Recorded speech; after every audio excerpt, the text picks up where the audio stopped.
கடவுளிடமிருந்தும் ஆண்டவராகிய இயேசு கிறிஸ்துவிடமிருந்தும் நம் அனைவருக்கும் கிருபையும் சமாதானமும் உண்டாவதாக. ஆமென். ஜெபம் செய்வோம். வாரும் பரிசுத்த ஆவியானவரே, உம்மை விசுவாசிக்கின்ற எங்கள் யாவருடைய உள்ளத்திலும் தங்கியிருந்த அந்த அன்பின் தீயை ஊட்டியதும் பற்பல இடங்களில் இருந்து பல்வேறு சூழ்நிலைகளிலிருந்து ஒரே விசுவாசம் உடையவர்களாய் உங்களுடைய திரு சமூகத்திலே கூடி வந்திருக்கிற எங்கள் ஒவ்வொருவரோடும் கர்த்தர் நிலைபட வேண்டுமாய் நாங்கள் கெஞ்சுகிறோம். சகல சத்தியத்திற்குள்ளும் வழிநடத்துகின்ற சத்திய ஆவியானவரை, இப்பொழுதும் நாங்கள் வாசிக்க கேட்ட வேத பகுதியின் அடிப்படையிலும் வாசிக்க போகிற பிரசங்க பகுதியின் அடிப்படையிலும் நாங்கள் இந்த பெரிய வியாழ நாளுக்காக திருவிருந்த ஆராதனைகளுடைய வார்த்தைகளை படி தியானம் செய்கிறது. கர்த்தருடைய பரிசுத்த ஆவியானவர் தொடர்ந்து எங்களோடு பேச வேண்டுமாய் இருக்கிறோம்.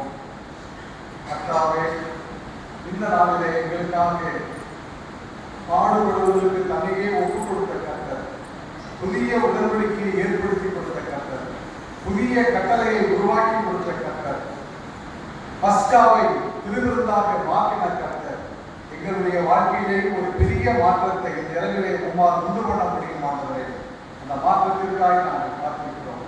தொடர்ந்து எங்களோடு பேசும் ஆசீர்வதி இரட்சகர் இயேசுவின் பாதம் அடைந்து வேண்டி கொண்டாடுகிறோம் நல்ல பிதாவே. ஆமென்.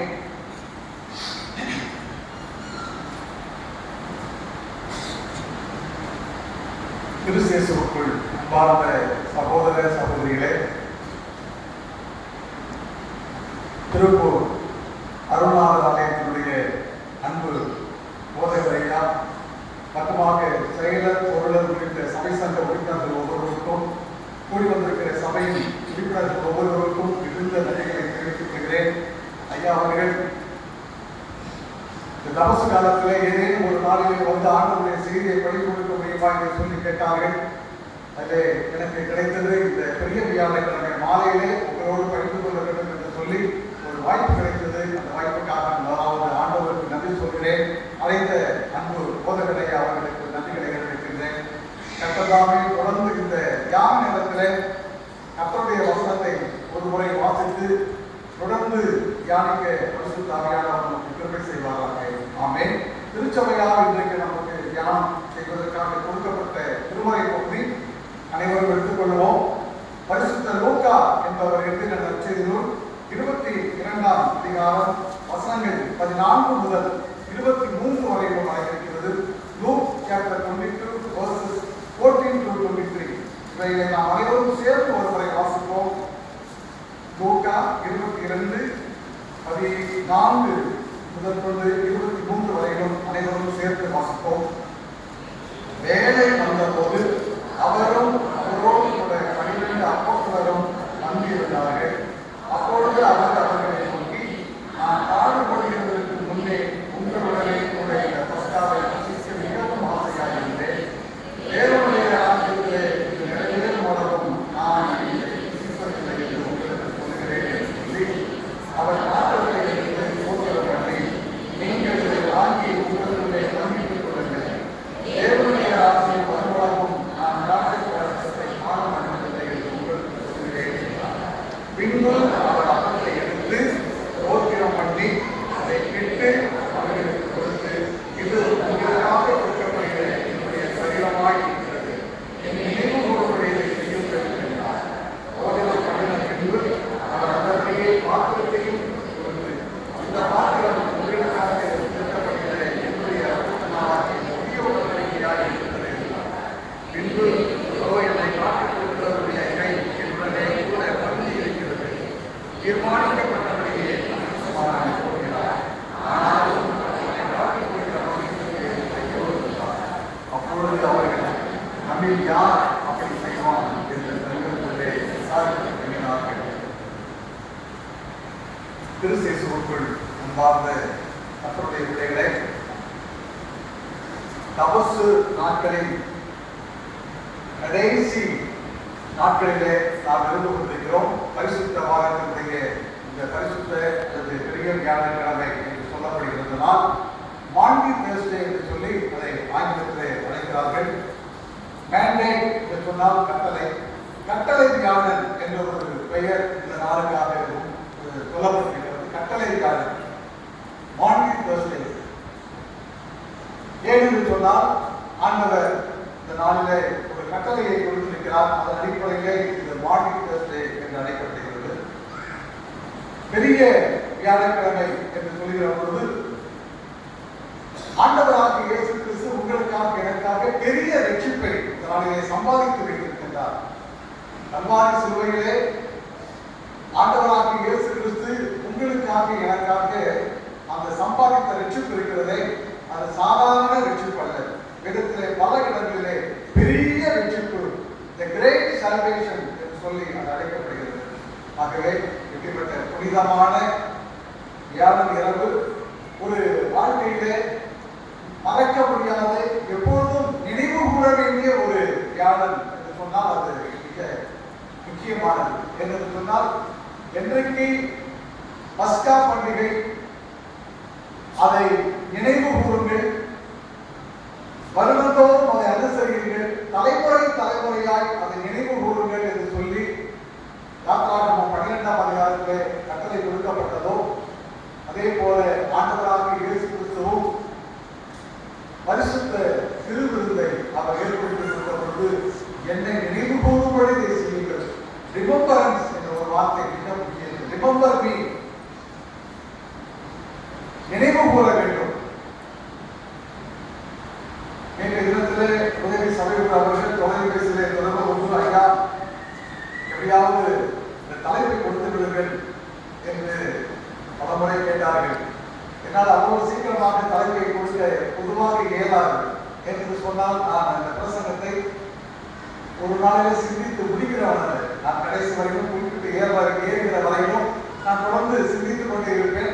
கடைசியிலே பரிசுத்த ஆவியானவர் அந்த நேரத்திலே என்னோடு அவர் என்ன சொல்ல விரும்புகிறாரோ, எப்படி பயன்படுத்த விரும்புகிறாரோ அதன் அடிப்படையில் அந்த செய்தியை கொடுப்பதுதான் என்னுடைய வழக்கம். ஆனாலும் கூட இந்த இடத்துல பவர் பாயிண்ட்ல அதை போட வேண்டும் என்று சொன்ன அந்த வார்த்தைக்கு கட்டுப்பட்டு நான் ஒரு 3 தலைப்பை நான் கொடுத்தேன். அதிலே முதலாவது தலைப்பாக பஸ்கா விருந்தை பரிசுத்த திருவிருந்தாக மாற்றிய இயேசு. என்ன இயேசு? பஸ்கா விருந்தை நீங்க தான் சொன்னோம், பரிசுத்த திருவிருந்தாக மாற்றிய இயேசு. ஏனென்று சொன்னால் பழைய ஏற்பாட்டிலே திருவிருந்து கிடையாது.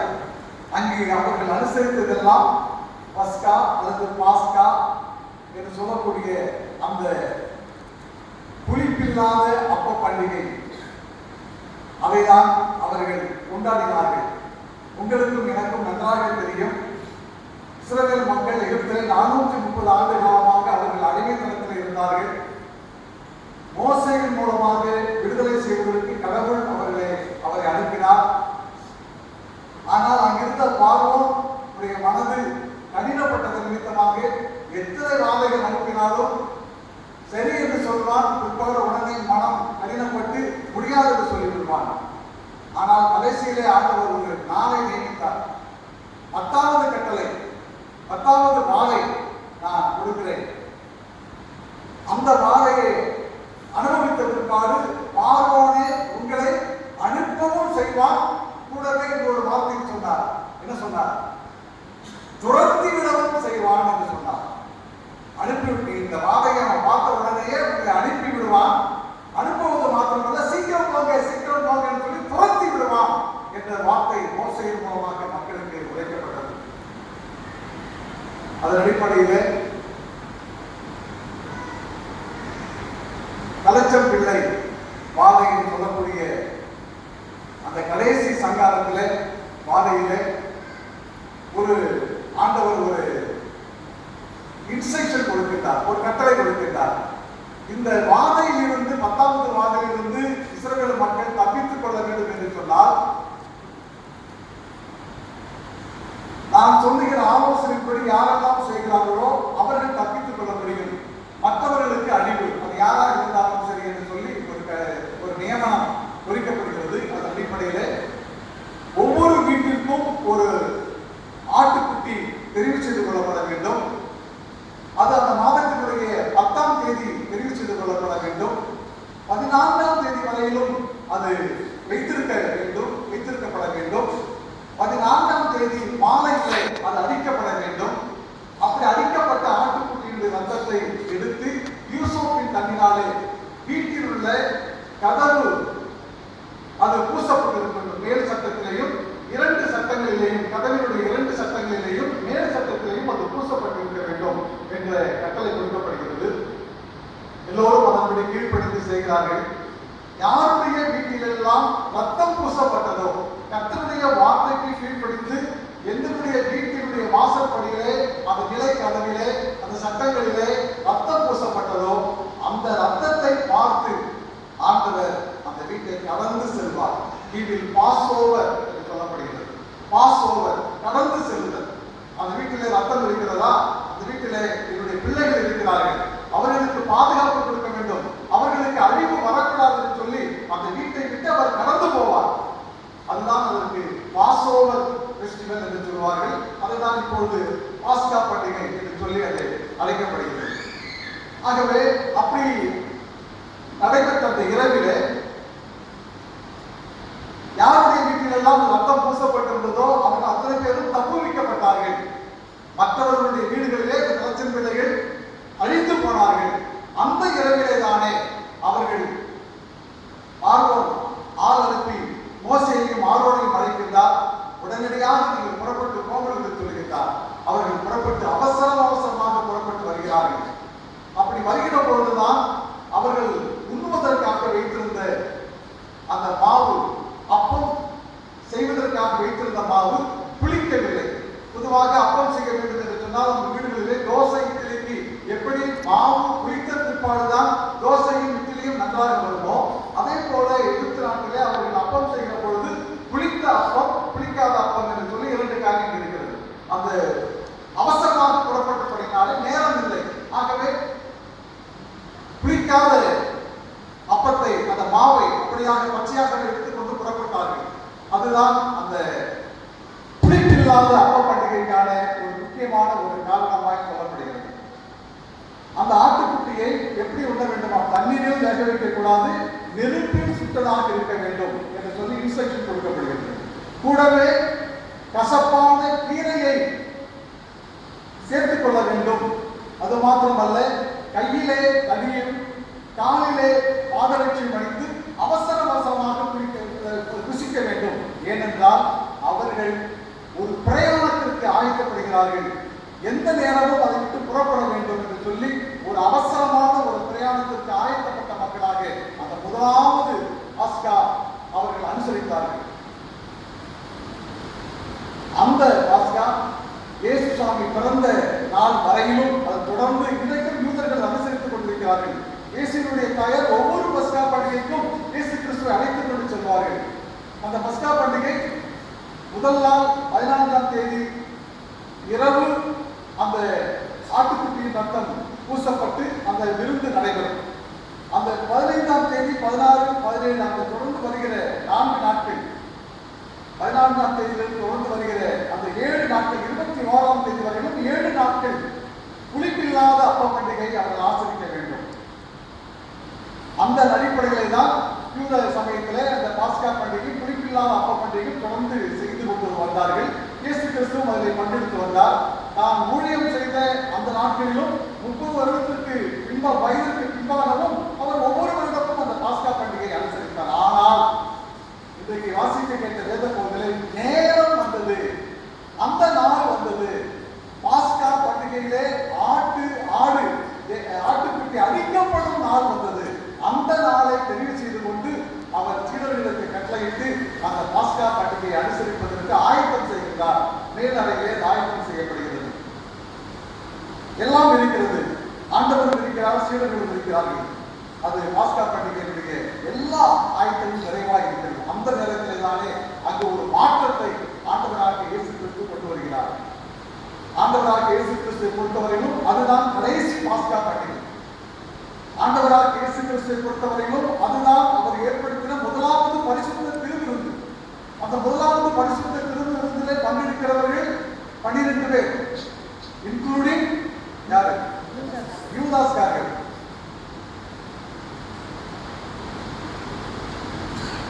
அந்த முதலாவது திருவிருத்தை அவர்கள் செய்கிற பொழுது யோவான் சுவிசேஷத்தின் படி இன்னைக்கு வாசிக்க கேட்ட சுவிசேஷத்தின் அடிப்படையில் 11ஆம் அதிகாரத்தின் அடிப்படையில் அங்கு ஒரு நிகழ்வு நடைபெறுகிறது.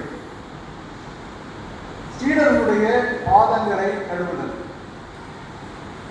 இது ஒரு அடிமை தனக்கு மேலாக இருக்கிற எஜமானுக்கு செய்ய வேண்டிய ஒரு பணி. ஒரு அடிமை தனக்கு மேலாக இருக்கிற அதிகாரிக்கோ எஜமானுக்கோ செய்ய வேண்டிய ஒரு பணி அது, கால்களை கழுவுதல். இப்பொழுது எல்லாம் அறை ஆயத்தமாக இருக்கிறது, உணவு ஆயத்தமாக இருக்கிறது. எல்லோரும் அவர்கள் இருக்கையில் அமர்ந்திருக்கிறார்கள். யார் முதலாவது எழுந்து ஒரு தண்ணீரை கோடையில எடுத்து பாத்திரத்தில் எடுத்து ஒரு துணியையும் எடுத்து அந்த திருப்பணியை செய்ய வேண்டும் என்று சொல்லி ஒரு கேள்வி நேரம் வருகிறது. யார் செய்வார்கள்? எல்லாரும் அமர்ந்திருக்கிறார்கள். யாராவது ஒருத்தர் எழுந்திருச்சா முடியும், யாராவது ஒருத்தர் எழுந்திருக்கவில்லை. யார் முன்னாடி அதை செய்வது எல்லாரும் யோசிக்கிறார்கள். நீங்க தொடர்ந்து வேதத்தை படித்து பார்த்தால் அவர்களுக்குள்ளாக சீடர்களுக்குள்ளாக ஒரு பெரிய வாக்குவாதம் நடக்கும். என்ன வாக்குவாதம்? நம்மில் யார் பெரியவன், நம்மில் யார் பெரியவன். அந்த கேள்விக்குள்ளாகவே அடங்கியிருக்கிறபடினாலே இந்த அடிமையின் வேலையை செய்ய ஆரம்பித்தால் நான் பெரியவனாக இருக்க முடியாது, நான் எல்லாருக்கும் கடையவனாக சிறியவனாக மாறிவிடுவேன், ஆகவே நான் அதை செய்ய மாட்டேன் சொல்லி ஒவ்வொருவரும் நினைத்திருக்கிற நேரத்தில் தான் ஆண்டவராக இயேசு கிறிஸ்து GPR 2ஆம் அதிகாரத்திலே 5 முதல் 11 வசனங்களிலே நாம் வாசிக்கிறது போல மனிதனாக பிறந்த ஆண்டவராக இயேசு கிறிஸ்து அடிமையின் உருவம் எடுத்து சிலுவையின் மரணமடைந்த தன்னை தாழ்த்தினார் என்று சொல்லப்பட்ட அந்த ஆண்டவராக இயேசு கிறிஸ்து எழுந்து மேலாடையை கலற்றி வைத்துவிட்டு இடுப்பிலே ஒரு துண்டை அணிந்து கொண்டு அங்கு ஏற்கனவே துண்டு இருக்கிறது, அங்கு ஏற்கனவே ஒரு பாத்திரம் இருக்கிறது, அங்கு ஏற்கனவே தண்ணீர் இருக்கிறது. அதை யார் செய்ய வேண்டும் என்ற கேள்விக்கு ஆண்டவராக இயேசு கிறிஸ்து தன்னை முதலாவதாக தாழ்த்தி ஒரு முன்மாதிரியை காண்பித்து அந்த இடத்திலே என்னுடைய பணியை ஆரம்பிக்கிறார். ஒரு டிஸ்கஷன்லாம் நடக்குது, இதெல்லாம் செய்ய வேண்டாம், போக வேண்டாம், வர வேண்டாம் சொல்லிட்டு